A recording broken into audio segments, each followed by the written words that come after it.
নমস্কার, খবর শুনছেন বাংলা বার্তা ইউটিউব চ্যানেল থেকে। জানাবো দেশ বিদেশের কিছু গুরুত্বপূর্ণ খবর। প্রধান সংবাদগুলি জানার আগে শুরুতেই দেখে নিন আজকের হেডলাইন্স। বাংলার বাড়ি প্রকল্পে আরো কঠোর নবান্ন, দুর্নীতির লাগাম টানতে নতুন গাইডলাইন্স, কি পরিবর্তন আসছে?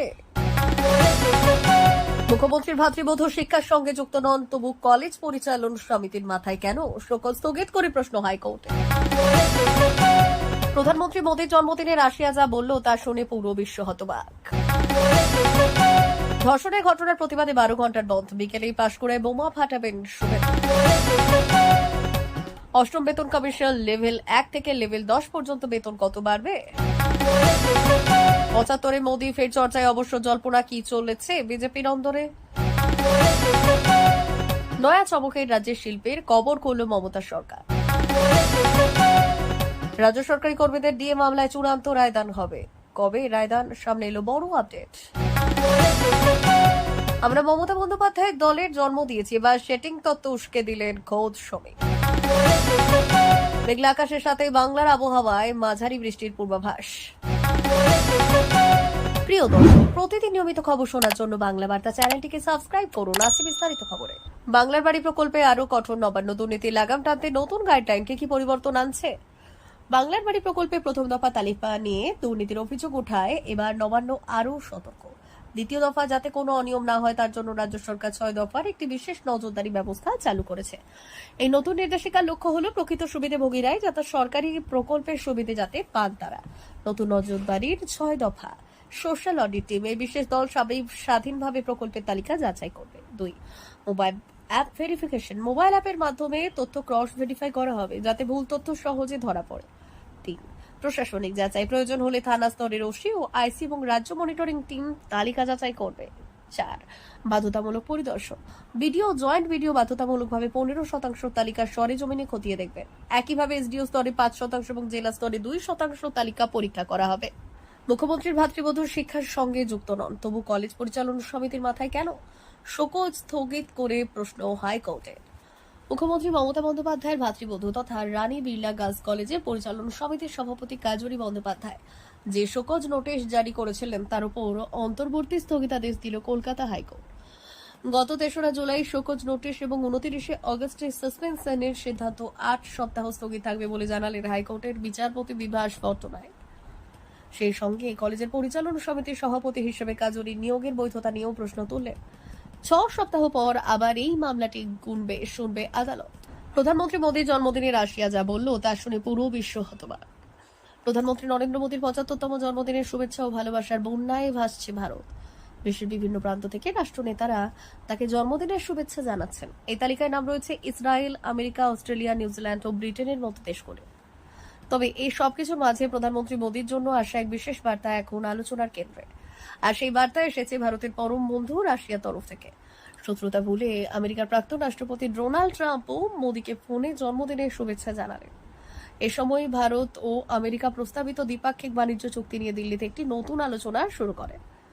ইসরায়েলের প্রধানমন্ত্রী বেনিয়ামিন নেতানিয়াহু মোদীকে ভালো বন্ধু এক্কা দিয়ে জন্মদিনের শুভেচ্ছা জানান।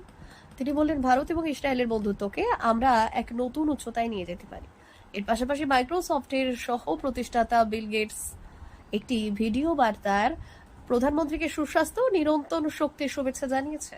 ধর্ষণের ঘটনার প্রতিবাদে 12 ঘন্টার বন্ধ, বিকেলে পাঁশকুড়ায় বোমা ফাটাবেন বললেন শুভেন্দু। পাঁশকুড়া সুপার স্পেশালিটি হাসপাতালের স্বাস্থ্যকর্মীকে ধর্ষণের ঘটনা, আজ 12 ঘন্টার পাঁশকুড়া বন্ধে ডাক দিয়েছে এসইউসিআই। অন্যান্য দিনের তুলনায় আজ যান চলাচল অনেকটাই কম, মানুষজন রাস্তায় বেরোলেও তার সংখ্যায় যথেষ্ট নয়। এদিকে আজ বিকেলেই পাঁশকুড়া যাচ্ছেন বিরোধী দলনেতা শুভেন্দু অধিকারী। তার নেতৃত্বে এক মিছিলের আয়োজন করা হবে। অপরদিকে শনিবার ঘটনাস্থলে যাচ্ছেন জাতীয় মহিলা কমিশন। বিহারের পর এবার দিল্লিতেও ভোটার তালিকার বিশেষ নিবিড় সংশোধন প্রক্রিয়ার প্রস্তুতি শুরু করল নির্বাচন কমিশন। কমিশনের দাবি, ভোটার তালিকার নির্ভুলতা নিশ্চিত করা তাদের সাংবিধানিক দায়িত্বের অঙ্গ। যদিও ঠিক কবে থেকে এই প্রক্রিয়া শুরু হবে পরে ঘোষণা হবে বলে কমিশনের তরফে জানানো হয়েছে। কমিশনের তরফে এক বিবৃতিতে বলা হয়েছে, নির্বাচনী তালিকার অখণ্ডতা বজায় রাখার সাংবিধানিক বাধ্যবাধকতা পালনের জন্য সারা দেশেই একটি বিশেষ নিবিড় সংশোধন চালানো হবে।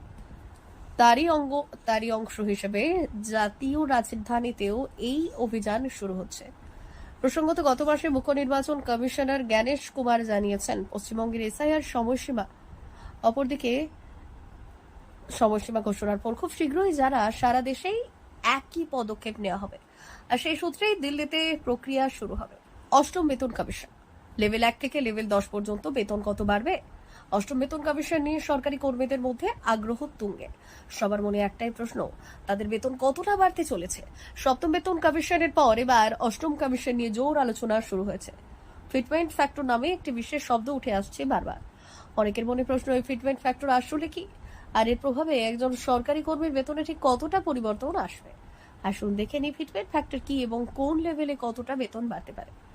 ফিটমেন্ট ফ্যাক্টর হলো এমন একটি গুণক যা দিয়ে বর্তমান বেসিক বেতনকে গুণ করে নতুন বেসিক বেতন নির্ধারণ করা হয়। আসুন দেখে নিই, যদি এই ফিটমেন্ট ফ্যাক্টরগুলো কার্যকর হয় তাহলে বিভিন্ন লেভেল বেতন কতটা বাড়তে পারে। লেভেল 2 এর বর্তমান বেসিক বেতন 19,900 টাকা। 1.92 ফিটমেন্ট ফ্যাক্টরে এটি 30,208 টাকা হবে। 2.08 ফ্যাক্টরে 41,392 টাকা এবং 2.86 ফ্যাক্টরে 56,914 টাকা পর্যন্ত হতে পারে। 75-এ মোদী ফের চর্চায় অবসর জল্পনা, কি চলছে বিজেপির অন্দরে? বুধবার 75-এ পা দিলেন প্রধানমন্ত্রী নরেন্দ্র মোদী। তার জন্মদিন ঘিরে বিজেপির তরফে দেশ জুড়ে উৎসবের আবহ তৈরি করার চেষ্টা হলেও একই সঙ্গে রাজনৈতিক মহলে জোর চর্চা শুরু হয়েছে। 75-এ পৌঁছানোর পর এবার কি তিনি লালকৃষ্ণ আডবাণী বা মুরলী মনোহর যোশীর মতো মার্গদর্শক মণ্ডলীতে চলে যাবেন, নাকি আরো কয়েক বছর সক্রিয় রাজনীতির মঞ্চেই নেতৃত্ব দিয়ে যাবেন? বিজেপি ও আরএসএস শিবিরে বহুদিন ধরেই ঘুরে ফিরে প্রশ্ন উঠছে, প্রবীণ নেতাদের কি নির্দিষ্ট বয়সসীমা পেরোলেই অবসর নেওয়া উচিত? এদিন সেটি আবার মাথাচাড়া দিয়ে উঠেছে। নয়া চমকের রাজ্যে শিল্পের কবর খুলল মমতা সরকার। আবারও চমক পশ্চিমবঙ্গ সরকারের। সেই চমক হয়তো বাংলার জন্য খুব একটা সুফল দেবে না, বরং ভালো ফল দরকার। সরকার নতুন করে আরো একটি বিষ বৃক্ষের জন্ম দিল। সেই জ্যোতি বসুর আমল থেকেই, অর্থাৎ 1993 সাল থেকে বাংলাকে শিল্পে সুসজ্জিত করার জন্য একটি ইনসেন্টিভ প্যাকেজ চালু ছিল। এই ইনসেন্টিভ প্যাকেজ চালু করা হয়েছিল মূলত বাংলাকে শিল্পের গন্তব্য হিসেবে তৈরি করতে। সম্প্রতি রাজ্য সরকার এই প্যাকেজ আইন করে বন্ধ করে দিয়েছে। শুধু বন্ধ করে নয়, সরকার স্পষ্ট বলেছে এই প্যাকেজের মাধ্যমে বকেয়া টাকা যে সংস্থাগুলি পেত তা আর পাবে না। এই বিলটি গত মার্চ মাসে বিধানসভায় পাশ হয়ে 2রা এপ্রিল গভর্নরের সম্মতি পাওয়ার পর জারি করা হয়। বেগতিক দেখে UltraTech cement, electro steel cutting system limited, Grasim industries এবং লুভোকো ভিস্তা এবং ডালমিয়া সিস্টেমের মতো একাধিক শিল্প প্রতিষ্ঠান হাইকোর্টে একটি মামলা রুজু করেছে। যদিও এই শিল্প প্রতিষ্ঠানগুলি আলাদা আলাদাভাবে মামলা করেছে, তবুও কলকাতা হাইকোর্ট আগামী 7 নভেম্বর এই মামলা শুনানির জন্য ধার্য করেছে।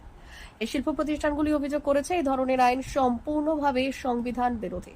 কিন্তু রাজ্য সরকার এই বিলে তাদের অবস্থান স্পষ্ট করেছে। তারা বলেছে শিল্প প্রতিষ্ঠানে অর্থ না দিয়ে তা প্রান্তিক মানুষদের হাতে তুলে দিলে সব থেকে বেশি ভালো হবে। বিলে আরো বলা হয়েছে সরকার পশ্চিমবঙ্গের শিল্প ইউনিটগুলিকে তার পশ্চিমবঙ্গ ইনসেন্টিভ টিম এবং অনুদানের বাধ্যবাধকতার আওতায় রাখবে না। সরকার আরো বলেছে কোনো চুক্তি, প্রতিশ্রুতি বা রাজ্যের আইনের অধীনে আগের কোনো বকেয়া টাকা, অর্থাৎ আর্থিক সুবিধা, রাষ্ট্রীয় সমর্থন, ভর্তুকির সুদ বা মওকুফ এবং শুল্ক ফেরত বা কর ছাড়, কর প্রণোদনা, অগ্রিম বা অন্য কোনো প্রকার শিল্প প্রচারমূলক সহায়তা পাবে না। তবে পশ্চিমবঙ্গ সরকারের এই সিদ্ধান্তে কার্যত ক্ষোভে ফুঁসছে শিল্প সংস্থাগুলি।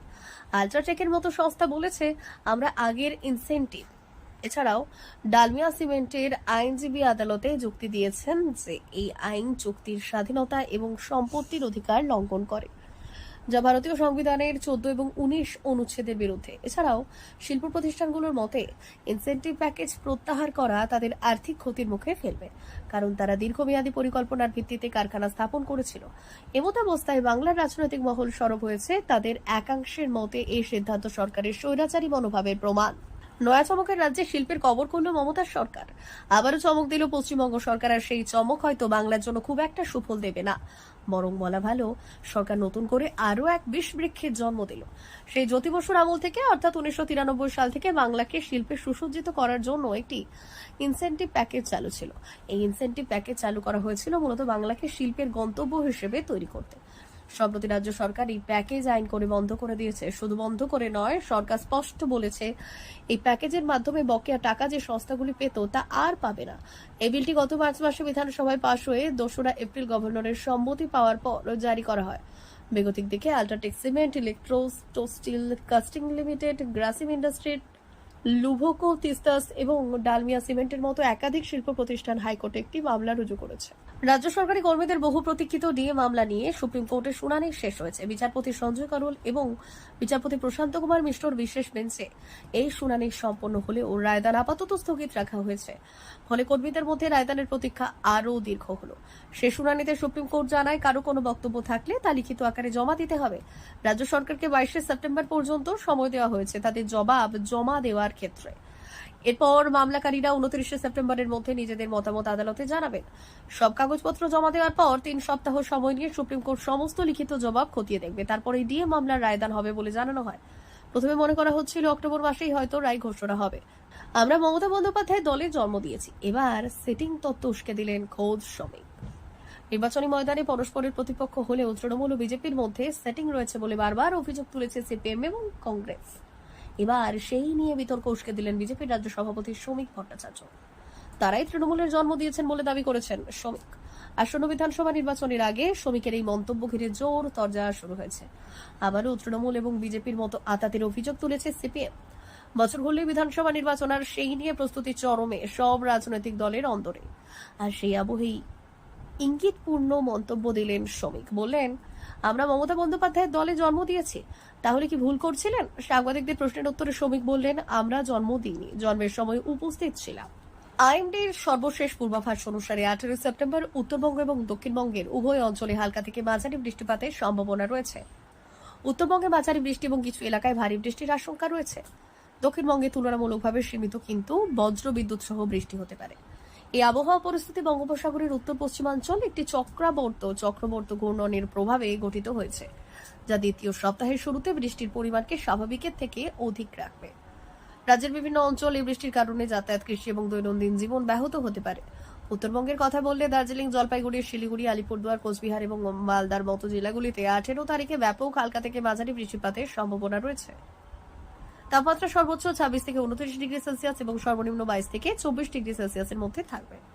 আর্দ্রতার মাত্রা 80 থেকে 90% কাছাকাছি রয়ে যাবে। বাতাসের গতি 15 থেকে 25 কিলোমিটার প্রতি ঘন্টা হতে পারে এবং বজ্রপাতের সঙ্গে ঝোড়ো হাওয়া চলতে পারে। গত সপ্তাহে আলিপুরদুয়ার এবং দার্জিলিং জেলায় 7 থেকে 11 সেন্টিমিটার বৃষ্টি হয়েছে, যা এই অঞ্চলে চা বাগান এবং কৃষি জমিকে প্রভাবিত করেছে। স্থানীয় কর্মকর্তারা জানিয়েছেন, পাহাড়ি এলাকায় ল্যান্ডস্লাইডের ঝুঁকি রয়েছে, তাই পর্যটক এবং স্থানীয়দের সতর্ক করতে বলা হয়েছে। প্রিয় দর্শক, এখনকার মতো খবর এই পর্যন্তই। ধন্যবাদ।